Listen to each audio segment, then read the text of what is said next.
happy to be officially live on Facebook for the Tuesday edition of the Not Your Average Investor Show. Today, we are turning you into an IRR ninja, or X for expert, whichever you want. I'm your host, Pablo Gonzalez. With me, as always, the man that I affectionately call GC, because he's got the genius concepts, because he knows how to generate cash flows, because he's a great co-host, and because his name is Gregg Cohen. Say hello, Greg. Hello, everybody. Great to be with you. Joining us in the chat, hoping that you are checking in with her in the chat, is the magnificent community manager. We have Madison the Magnificent. Welcome to the show, Madison. Hello, everybody.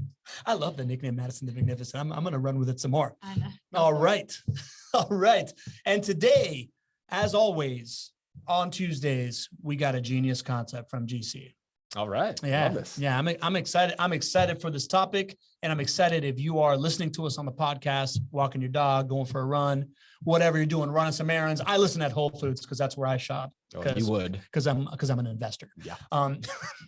But I highly recommend you go to nyais.com, register for one of the live shows. It'll just go on your calendar. If you can make it on a Tuesday or Thursday at lunchtime, you're eating lunch by yourself, check in with us. It's as fun as it sounds. And that way, maybe you get a nickname, maybe you make a best friend called Lee Bishop, but you will definitely be part of the roll call. You ready for the roll call, y'all? I'm ready. Yep. All right. Madison already checking in. Welcome to the Not Your Average Investor Show. We got Danny Davies. Happy June Eve. We got Lee Bishop, the Not Your Average Investor Show MVP. Hello, everyone. Recouping after the IRL in Pittsburgh. We got Vivian Brick. Hello from Santa Monica, California. Vivian, welcome to the show. I love Santa Monica. I love that little promenade over there and the pier. We got Anthony Ditta from Jupiter, Florida, saying hello, friends. We got Shelly Johnson checking in from B-Town, Bradenton.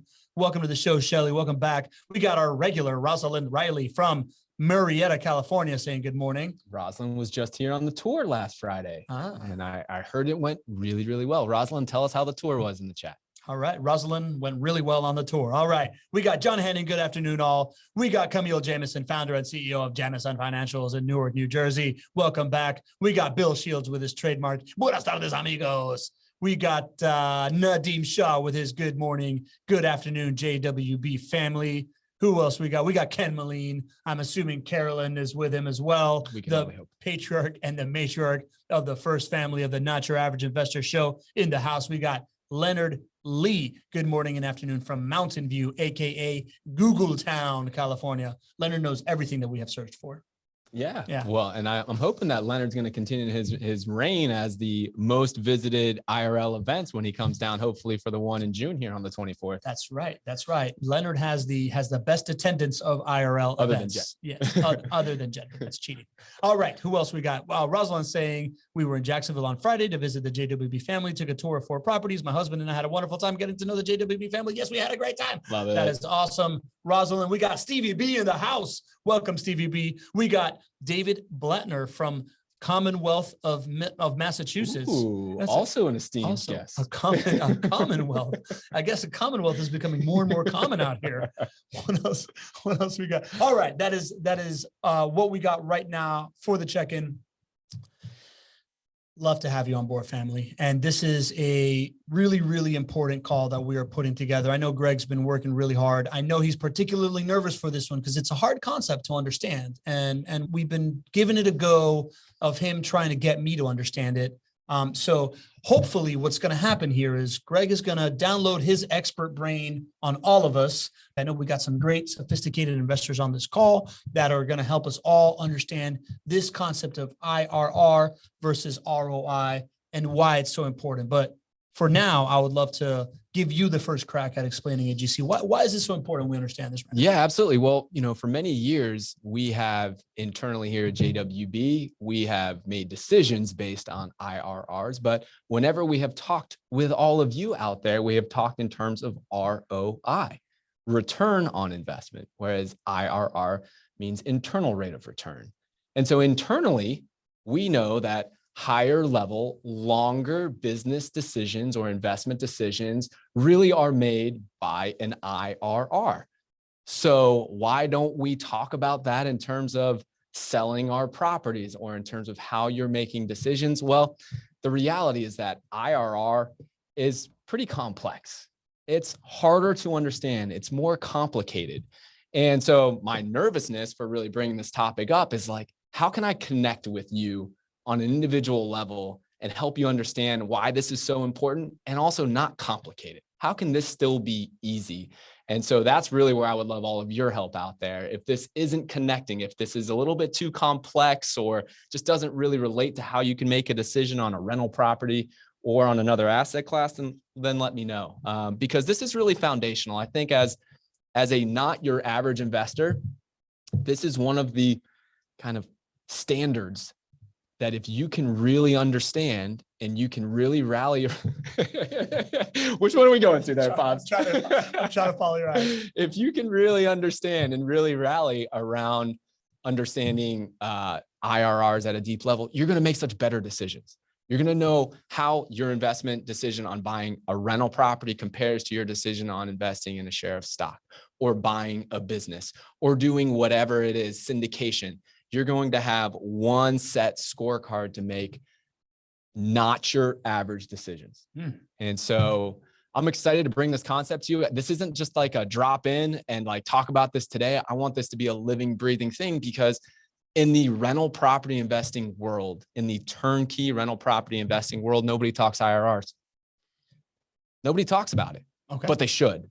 And so people don't always know why they're making a certain decision in a certain market or with a certain provider. And so my hope here is not only do you understand more about how your money is working for you or the decision that you're making in hopes of your money working for you, you are better informed. But this is not just about rental properties. This is helping you inform between other asset classes. And there isn't a more important time right now to understand a little bit beyond just your sphere, a little bit beyond just rental properties than right now, when the rest of the investing world, the stock market, right, crypto, stocks, bonds, mutual funds, your traditional stuff, syndications, a lot of stuff is changing. And what I am hearing and what I know is that we are desperate for a way to compare apples to apples. And that's what I'm hoping to bring today. Love that, man. So I kind of see this call as we were prepping for it. This is almost like we created the investing scorecard in order to allow us to compare apples to apples on benefits, right, for different investing classes. This is going deeper into one big benefit, which is, what is my money going to do for me? Right. Right. Yeah. And what are people telling me my money is going to do for me versus how it's actually going to perform, as opposed to, the rest of the stuff that we have in the investing scorecard. We've had some quality of life stuff, has a couple different things. So let's start in the beginning, man. What is the main difference between ROI and IRR? Well, so let's start with what we generally talk about and probably have some feeling of familiarity with. It's your return on investment, right? Your return on investment. We have talked about it for years now on the show, right? You take your net returns, which is like the amount that it's worth today versus what it was when you invested in it, right? Your net return over your initial return on investment. That's your return on investment. And so, if you have an asset that was, $100,000, a property that was worth $100,000, and let's just keep it simple and say it's worth $200,000 now, right? And so you earned $100,000, but you bought it in cash. So your investment was $100,000. You have $100,000 for your net return, and you have $100,000 for your investment. So it's 100% return on investment. That's 100% return on your money.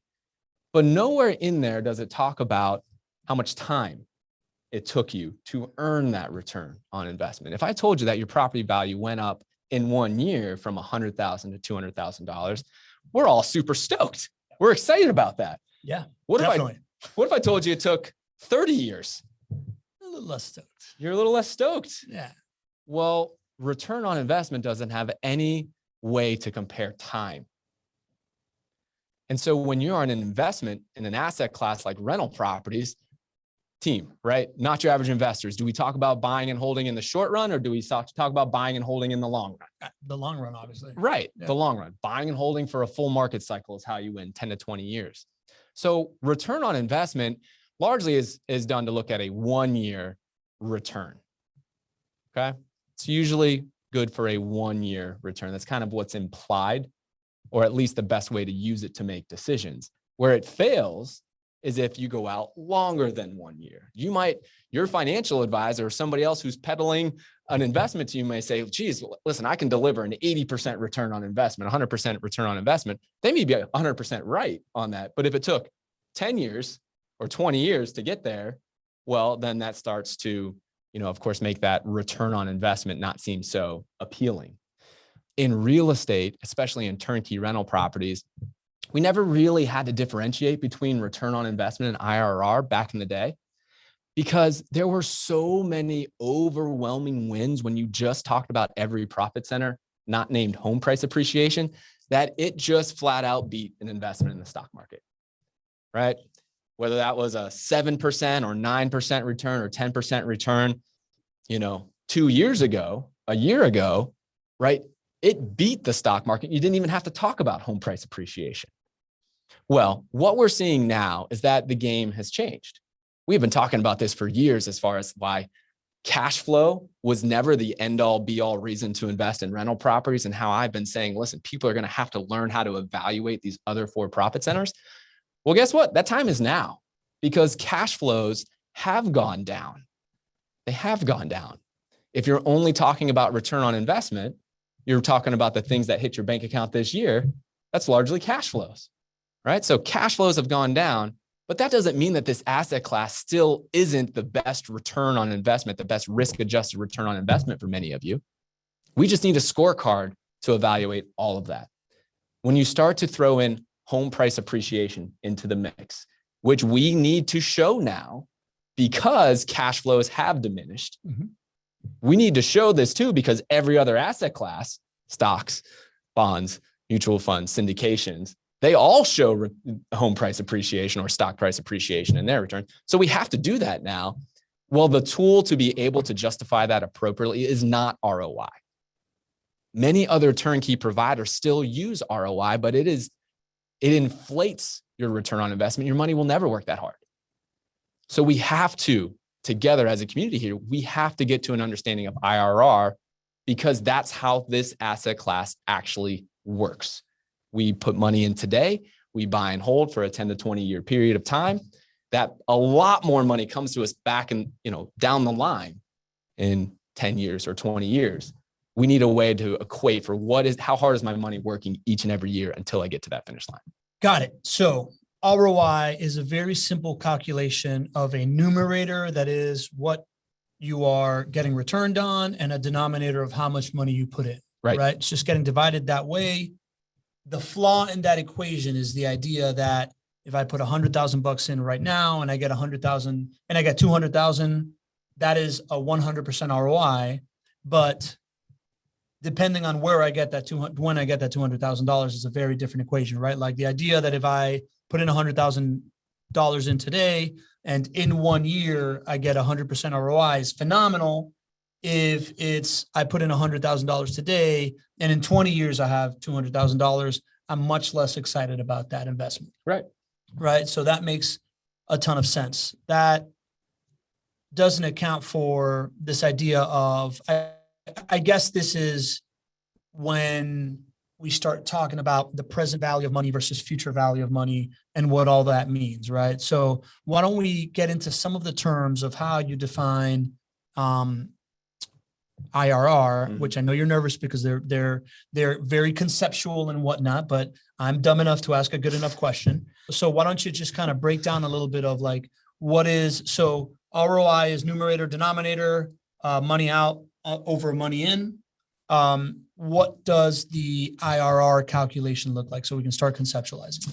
So let's talk about what IRR has that and equates for that ROI doesn't. I talked about timing, right? So how long does it take to actually receive the cash flows, and then the variability of the cash flows.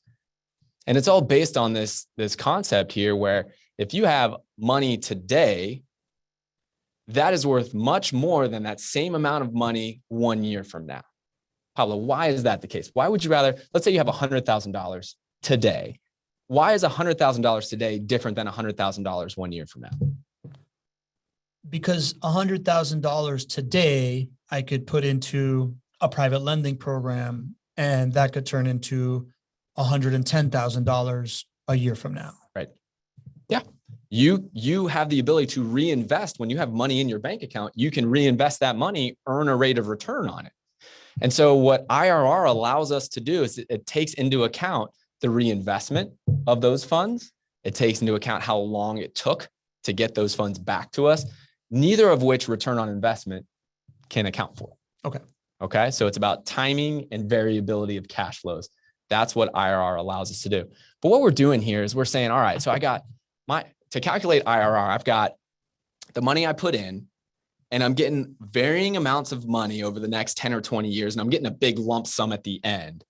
How do I equate and give myself a rate of return that my initial money would have had to earn each and every year to earn the equivalent of all of those variable cash flows?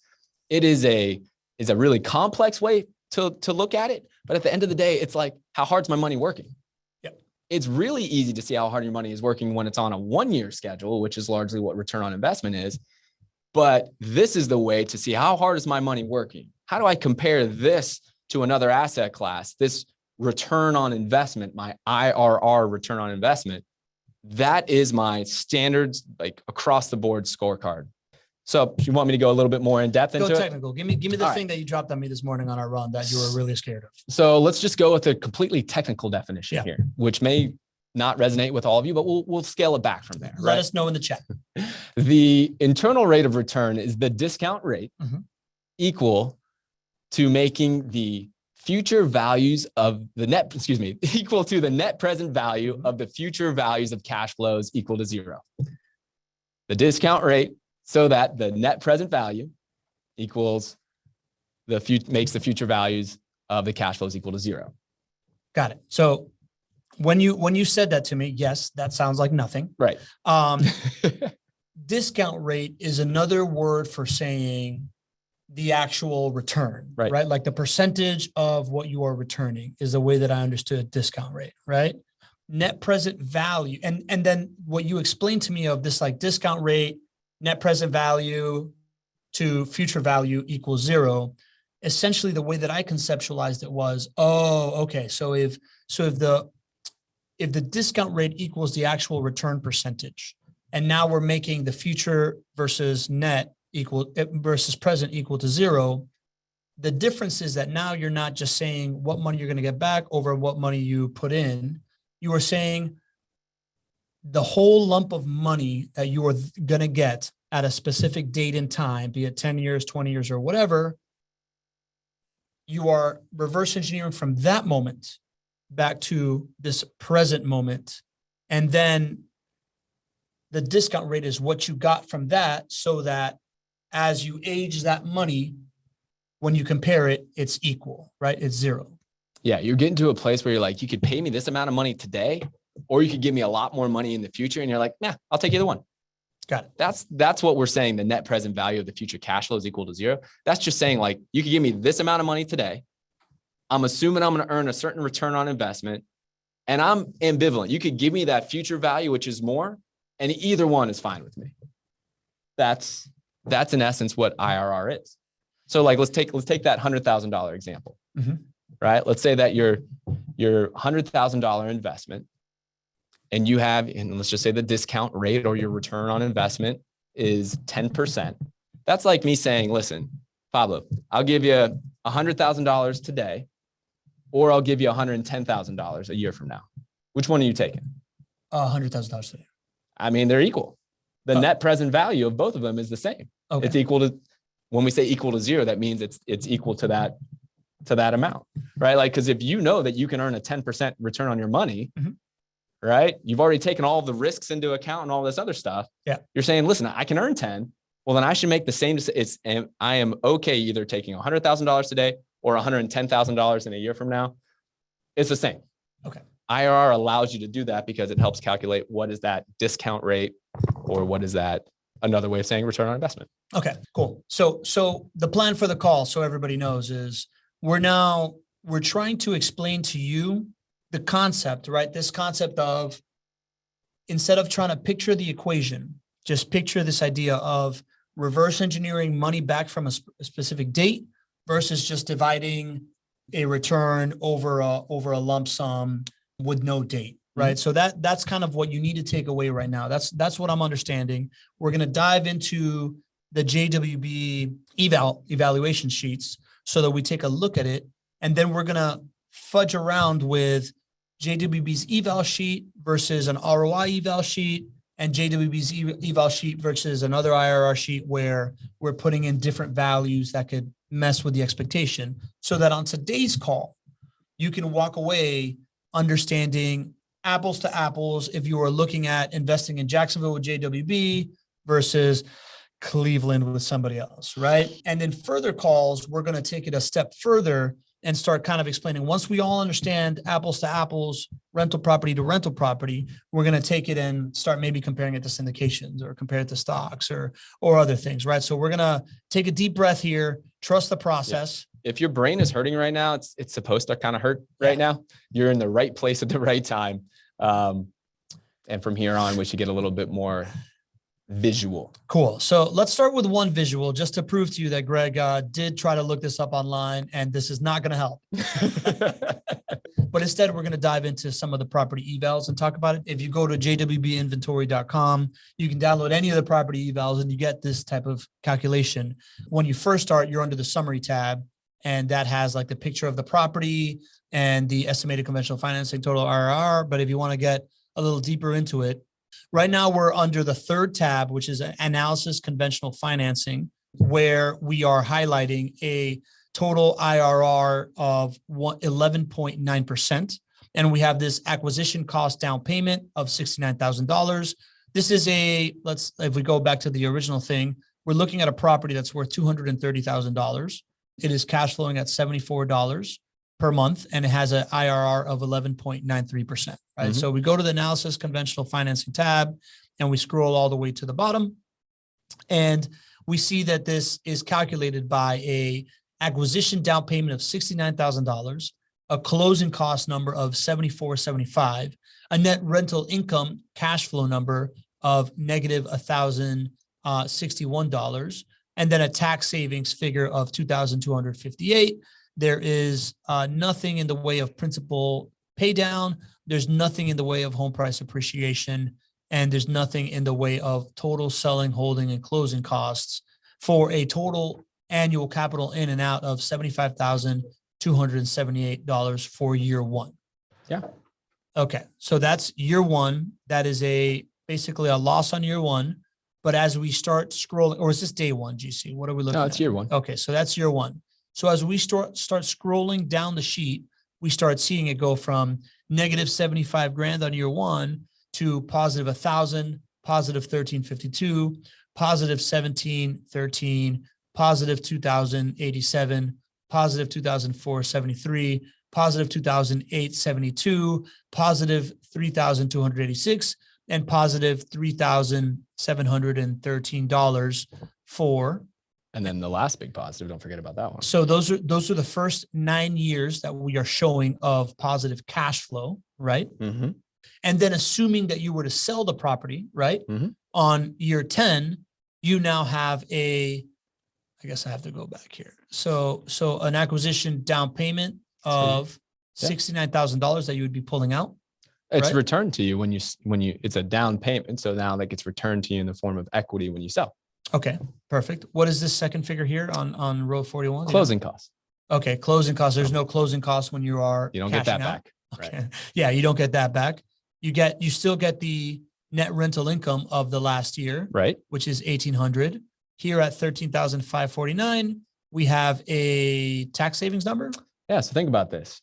You are saving taxes every year along the way. You are deferring taxes along the way, but you got to pay taxes at the end. Yep. So when you sell, this is assuming you don't use a 1031 exchange or something like that, you got to pay the tax man. And so that's actually a tax expense, which is not as much as the savings that you incurred in years 1 through 9. Got it. So on the day that you liquidate, right, on the day that you sell, that year, you're going to have to pay the gains taxes. Yes, exactly. Right. So the gains tax is there. Then that's when you would cash in on your $27,177 of debt pay down, right? Like this is the 10 years that have accrued of your resident living in the house, paying off the mortgage for 10 years. You build up this repository here of $27,177. And then you also get how much the house is estimated to have appreciated for those 10 years, which 10 years in at 4.6% appreciation is $130,000, 616. This is the bulk of the return that you're going to end up getting, right? Like this is the equity that you're cashing out on. Exactly. Right. And then what's this final number of 36,062? Well, you got to factor in the costs of selling, holding, and closing costs on the back end. So real estate is a costly thing to sell, right? So you have 6% for real estate commissions. You got 2% for closing costs, 2% for holding costs along the way. So generally you just back out 10% of the sales price on the back end. You take that as an expense, and that decreases the amount of cash flow that you have in the last year. A lot of places don't add that in, but I don't know how you sell real estate without incurring some costs. Correct. So just very realistic costs that go into transactions when you're doing it. If you're going to reap these rewards, you got to pay this bill.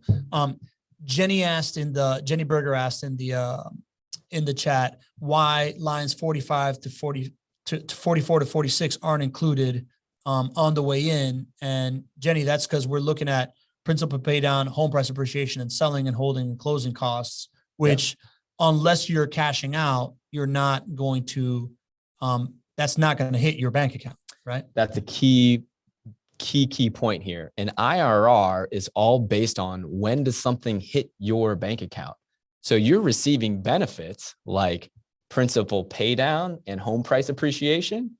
That is a real benefit for you, but if it doesn't hit your bank account, it does not hit the IRR schedule, which is really important. As we highlight some of the differences for ROI, you'll see why IRRs are much more representative and why ROIs, especially on a longer term schedule and even on a 1-year schedule, assume that certain things are going to hit your bank account when they really don't after 1 year. And those are inflated.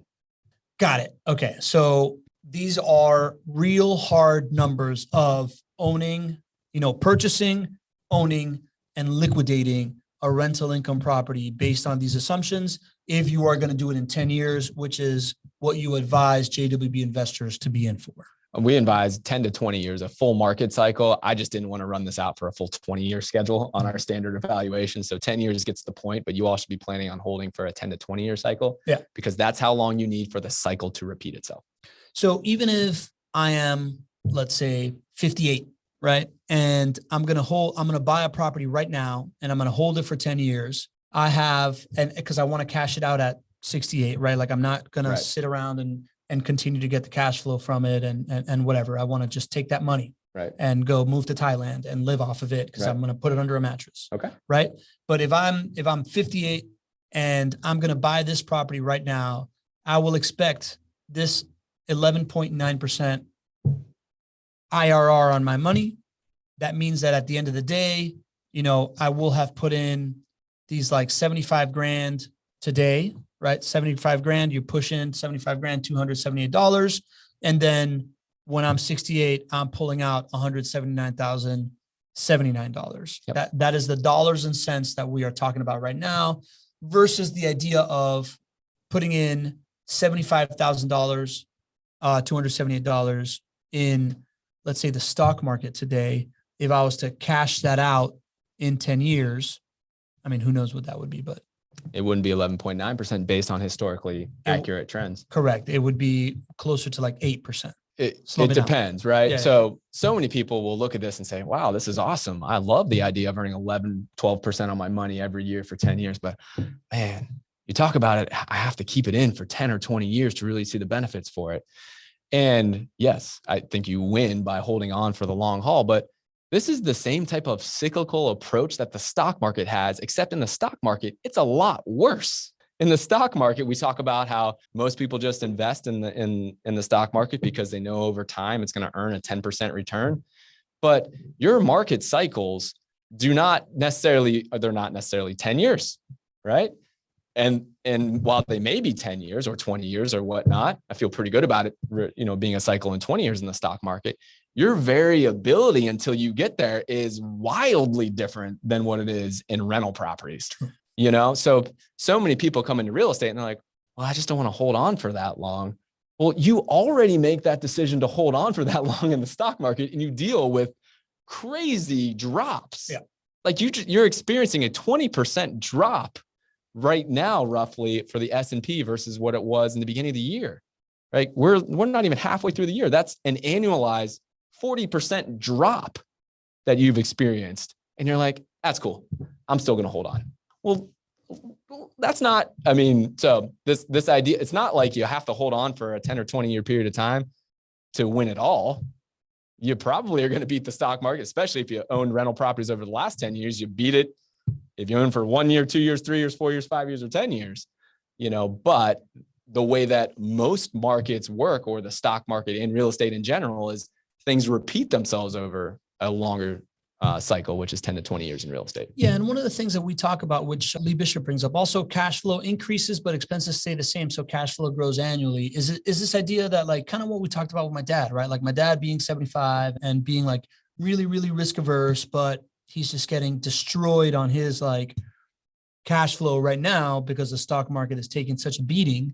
When I'm scrolling through this list right here, this Excel sheet right here, I'm seeing increasing cash flows, right? Like I'm seeing that I can bank on 37.13 a month on year 10 of cash flow that's hitting me on year 9 without having to liquidate, right? Like just on the assumption that rents are going to increase, property values are going to go up. There's other things that we can talk about as far as refinancing and whatnot, but this like banking on this cash flow that you can take home every single year, that only continues to increase, because this is only 10 years on a 30-year mortgage. Right. So like at the end of the day, by the time this thing is totally paid off, it's a really, really nice stream of actual cash flow, as opposed to some kind of value in a stock market that is liable to go up and down 2, 4, 6, 12% in a given week or month or whatever, that would affect how I can pay my bills from month to month. Right.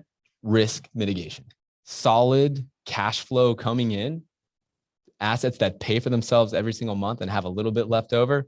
That's risk mitigation. That buys you time. Listen, real estate values, stock market values, nobody can predict what they're going to be, right?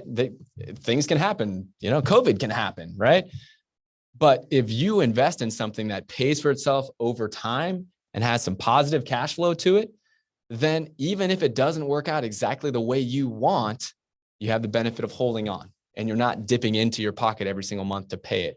It's not affecting your quality of life, right? You've got cash flow that's coming in. That's why, I'm even more passionate about helping those who are younger here, because like you pointed out, this is only a 10-year cycle. I've been investing for 17 years, so I'm over the halfway mark.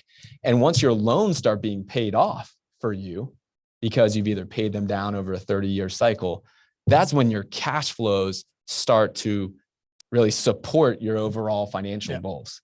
Yeah. And then that's a whole nother level of risk mitigation. You guys bought 40 properties in 2006. What would you estimate is your average cash flow per property today?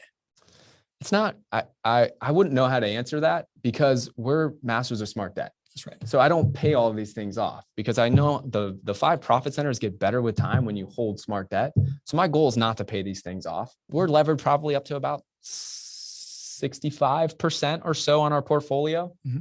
We refinance our packages of properties when the time is right. So we've been doing that over the past few years and refinancing, and then we pull cash out sometimes to put in other projects, especially when the debt's been like 3-4%. Everything I share with you guys, I do the same thing. So it's not so much about this portfolio for me supporting my passive income goals from the 40 rental properties I bought. If that was the case, these things could have been paid off a long time ago. And I would be at that place that we're kind of describing, where it would be 40 rental properties times, a net of $1,000 per, and that would be one way to get there. Let's put a button on that, because I think a future show would be really, really interesting to see what, had you not levered those properties, what those things would be spitting out right now, just 16 years later. Sure. And also, I would love to see, I know that you have 300 properties, right? Like, so like kind of like the levers and whatnot that you have pulled in order to get to those 300 properties and, you know, all those different options that you've exercised of like pulling out equity to build more and more. Yeah. wealth. Happy to do that. Yeah. I think that'd be interesting. It's funny. I mean, we haven't talked about this yet, but everything I've been advising you guys to do, to see what the market is bearing right now, look at interest rates, and to pull forward your buying plan. That's what we did with those 300 properties. Yeah. So it'll be cool to go through that. That would be cool. All right. So we got a couple of good questions right now now we're going to show you what just an ROI looks like versus this calculation so that you're able to see the differences. And then we're going to show you another IRR calculation, but with other numbers excluded and whatnot that JWB does not include. But right now we got a couple of really good questions. Okay. Actually, Denny Davis is less of a question, more of a statement. He says, Greg, I would actually argue that the illiquidity of a long-term real estate asset is positive because it's harder to make an emotional flash decision and screw up your investment, such as liquidity on stocks. Is that what you mean by those wild swings? I think that's a really good point. It's not one that we highlight enough here, is that, and you've made this point, that liquidity is not all it's cracked up to be. People like the liquidity of the stock market because they can make a decision today and, you know, get in and out and all this other stuff. And they tend to say, well, real estate's illiquid. That's why maybe it's not as advantageous. But what Denny's pointed out is the downside of liquidity, right? When you are in the stock market and everyone has the ability to pull out just because of some emotional thing or some realistic fundamental problem, that's how the market can drop 10% in a day. Or that's why we have, you know, annualized 40% losses right now in the S&P 500. You don't have that in real estate. It is more illiquid and therefore much more stable and consistent. So it depends. You want to say liquidity is an advantage? Do you want to say liquidity is a disadvantage? It depends which is important for you. It definitely leads to price stability in the real estate market. Cool. And Denny says, we need a 1-hour show on the history of Greg from home 1 to 300. I totally agree. All right. Eddie Harris from Hotlanta has another question. He says, do expenses stay the same? Our insurance has increased and repairs, et cetera. Thanks. Great question, Eddie. Our calculations assume that your operating expenses, which is where insurance would be, go up 3% a year, which is historically accurate. Now, to your point, insurance costs for renovated homes over the last year or so in Florida have gone up more than 3%. So I feel your pain there. But again, everything here is going to be based on a 10 to 20 year outlook. And those issues with the insurance world, there's actually some positive news on that front, which we won't have time to get into today. But that's more of a one-time occurrence rather than something you should be making a decision on for the next 10 or 20 years. Cool. And just to show it right here, right? Like this is the expenses part, right? Before that, we were down here on the IRR.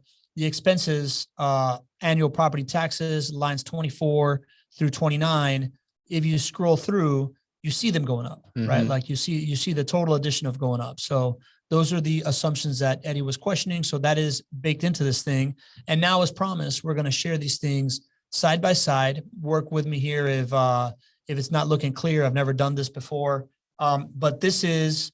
Right here on the right, you see the same property, 7611 Katina Drive, with that IRR of 11.9%. And on the left, you see that same property, 7611 Katina Drive, ROI, and it doesn't show all these costs throughout the year, right? Like it doesn't show this calculation of cash flow that's happening month per month.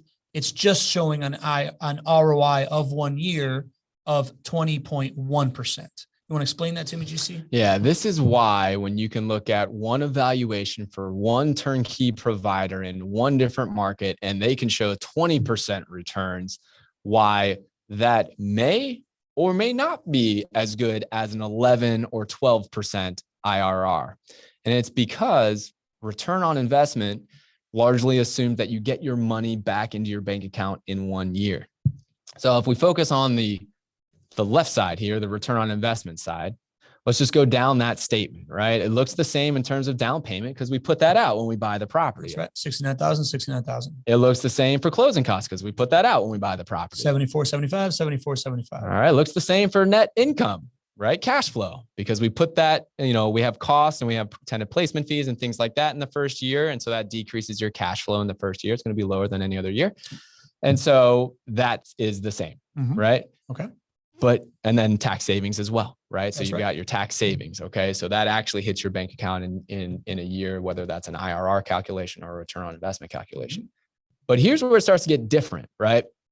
In rental properties, we know that we buy and we hold for longer than 1 year, generally, right? If you are a veteran of the show here, you're probably buying and holding for a full market cycle, 10 to 20 years. Well, it would be inaccurate for me to put an ROI in front of you and actually count principal pay down and home price appreciation into the calculations, because for what we're looking at over there on the ROI side, that's me saying, hey, listen, in a year, I'm going to return this into your bank account. That just doesn't typically happen in rental properties. But when you use just an ROI to calculate a return on investment for a rental property, that's what you're saying. You're saying you're going to flip it in a year. And you're also saying that you're not going to have any selling, holding, or closing costs.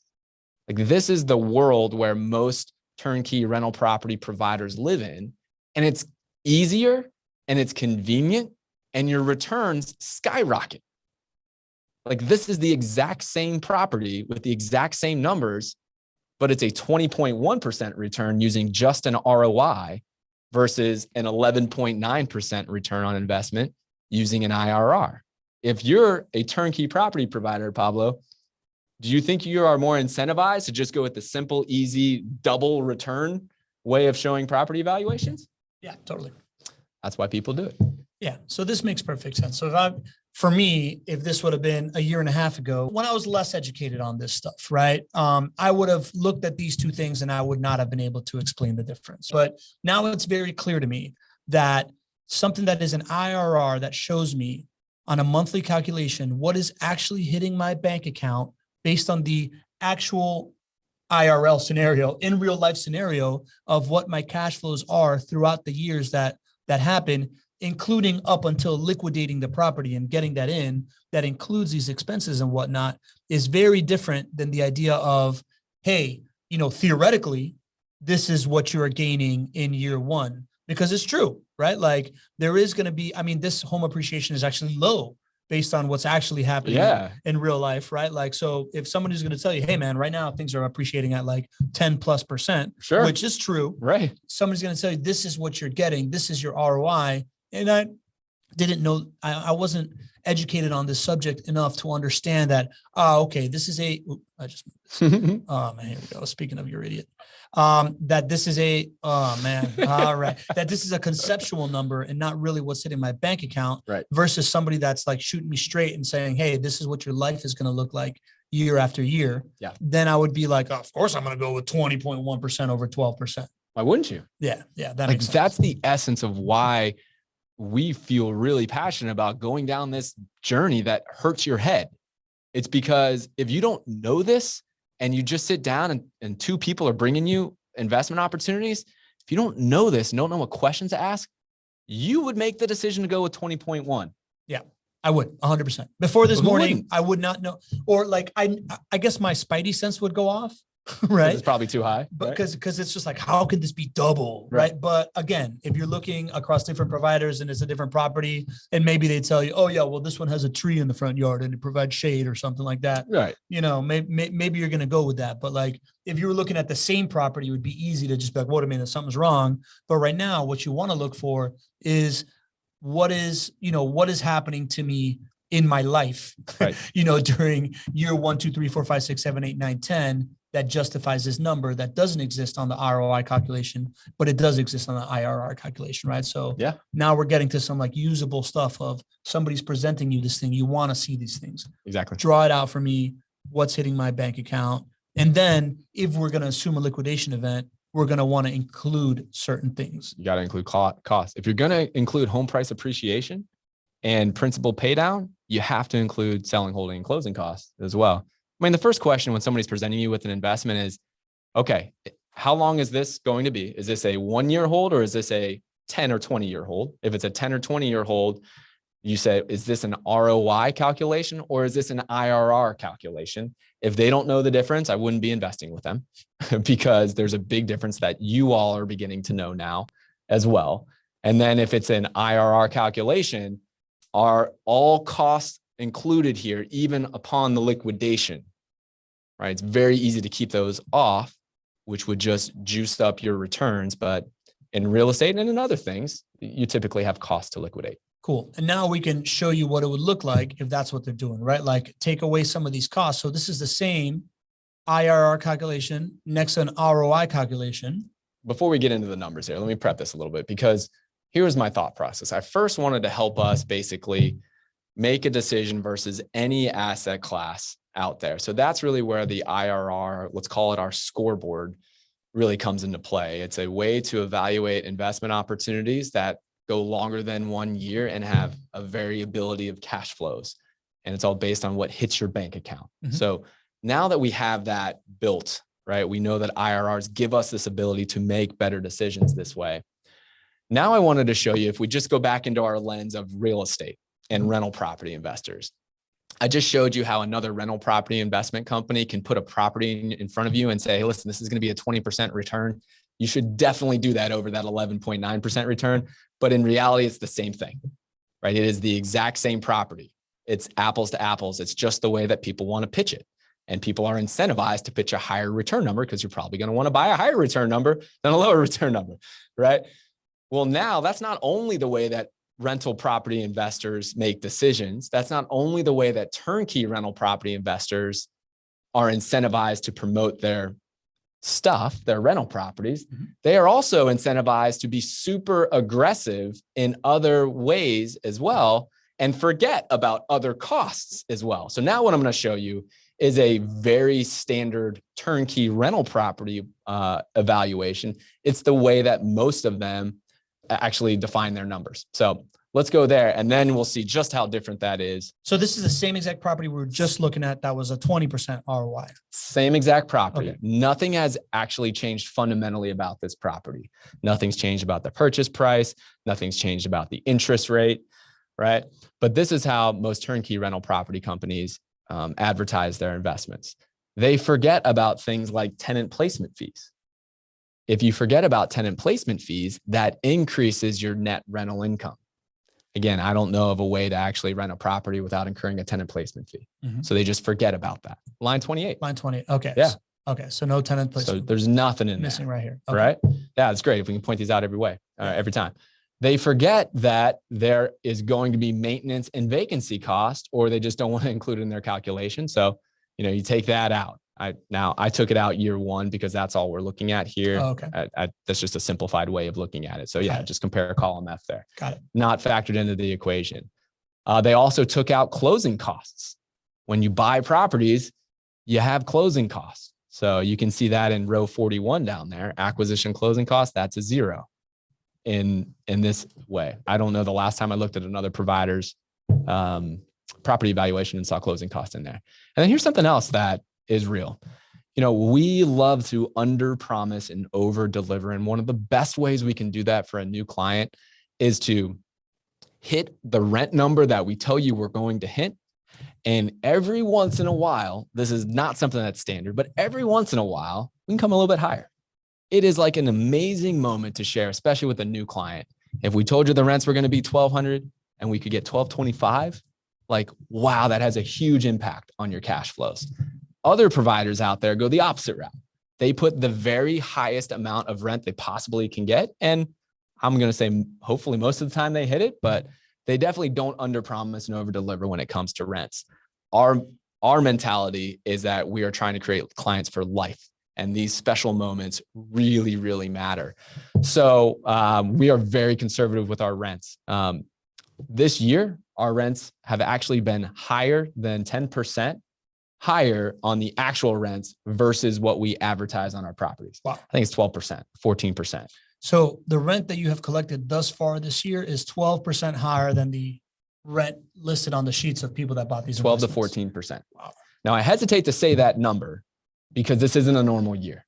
We've had outsized rent growth, and I don't want everybody saying, hey, listen, I'm going to buy this property, this evaluation with JWB, and I'm expecting 10% higher or 14% higher. But this is just the way that we do business. It's the way that we have done business in the past, even though we weren't 12 to 14% light on the evaluations. Another way of saying that is 12 to 14% higher on the actual rent that we collect versus what we told you. So I know it. I know the other providers do not look at this as an under promise and over deliver moment, because if they can rent it for 10% higher, that jacks up the expected return on investment. Did that land well? Yeah. Okay. Yeah, for sure. So here's what I put in here. I just said that for this property here, for this ROI, that it jacked up the rent 10% higher, because that's just an easy way. I chose a number 10%, right? That's real. Other providers are super aggressive with the rents, and many times it's not exactly what that turns out to be. So if you take all those into account, your return on investment, don't include tenant placement fees, don't include maintenance and vacancy costs, don't include closing costs, actually promote 10% higher rents, right? Where JWB under promises and over delivers.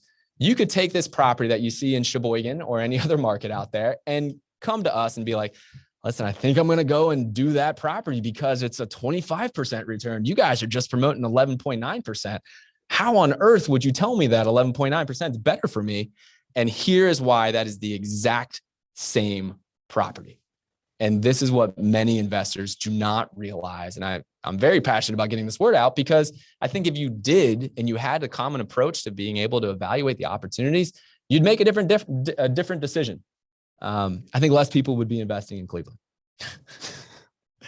Makes sense, man. So then to recap that, right? Like this idea of, if you're looking at to kind of recap the whole call, right? If you're looking at a rental property to invest in, the first question is, am I looking at an IRR versus ROI? Yep.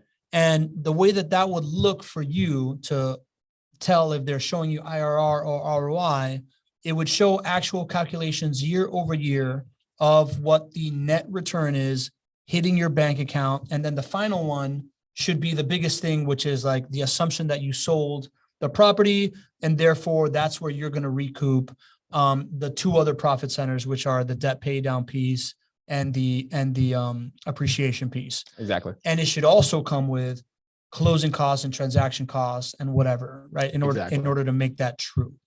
Then the other thing we're looking at is, if we are looking at ROI or even IRR, the idea that they can fudge numbers internally. And for those you have listed, are you keeping up with the maintenance and the vacancy rates, and are they showing year over year and what that looks like? Mm-hmm. You also brought up the idea of including or not including the closing costs or acquisitions or transactional costs of buying it or selling it, right? Which is another place that they can miss it.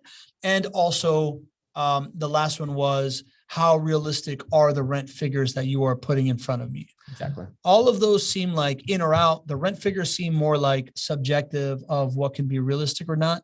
Yeah. Right.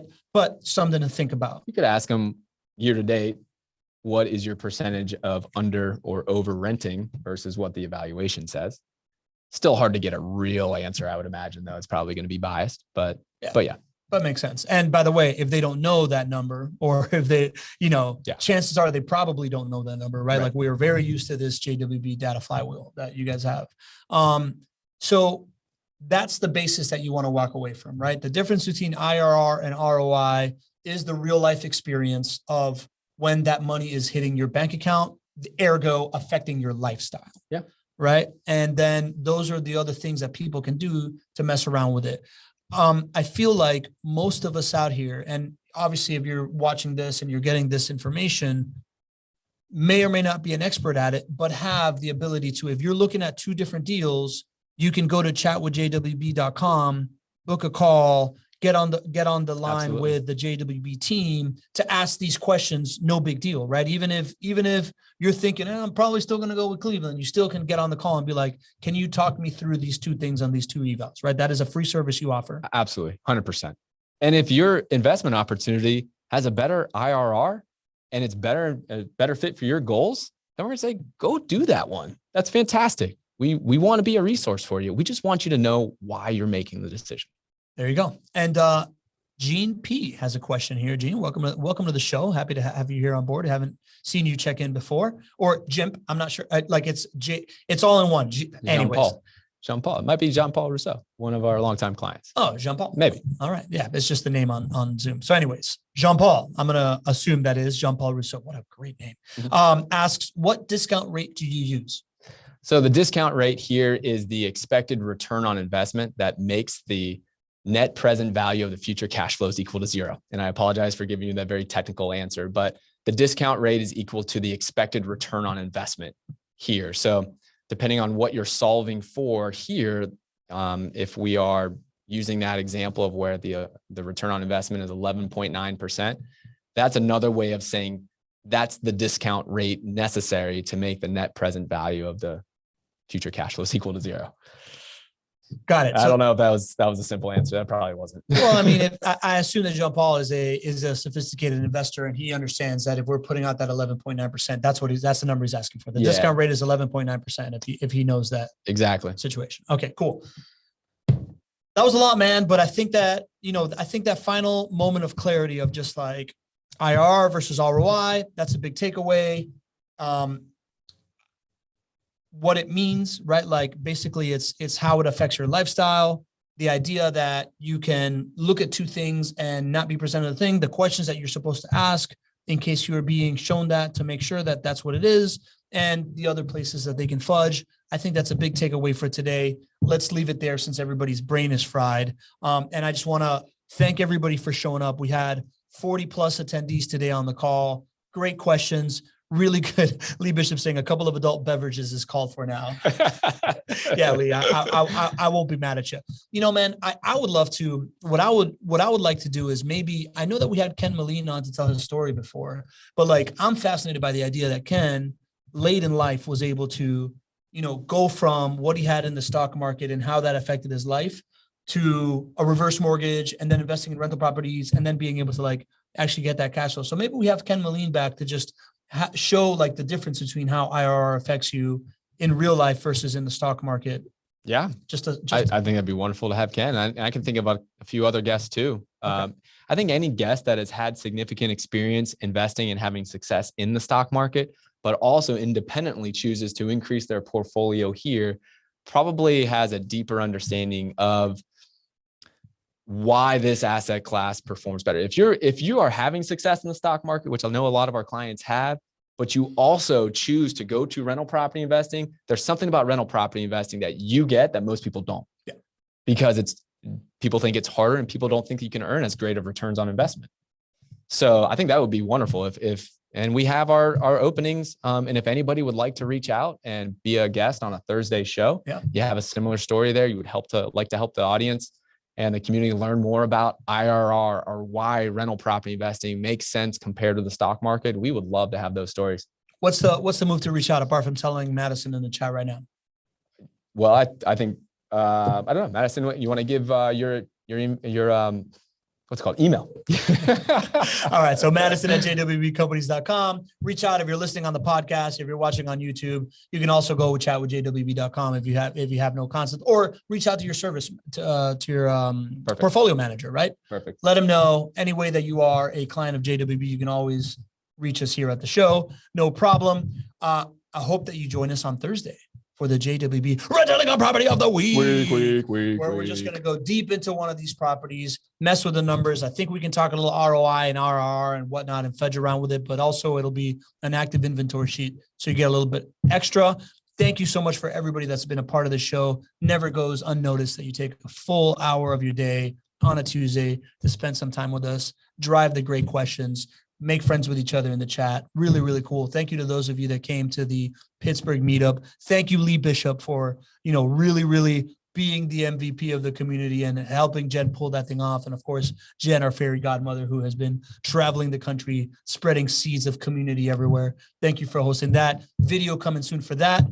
And GC, I'll give you final words. I'm so thankful that you all are here, that you are sacrificing the mental anguish to step into this realm. I'm just convinced that it's going to help our community be better informed, be better advocates for your own money. But it's not easy. And I appreciate all of you being here.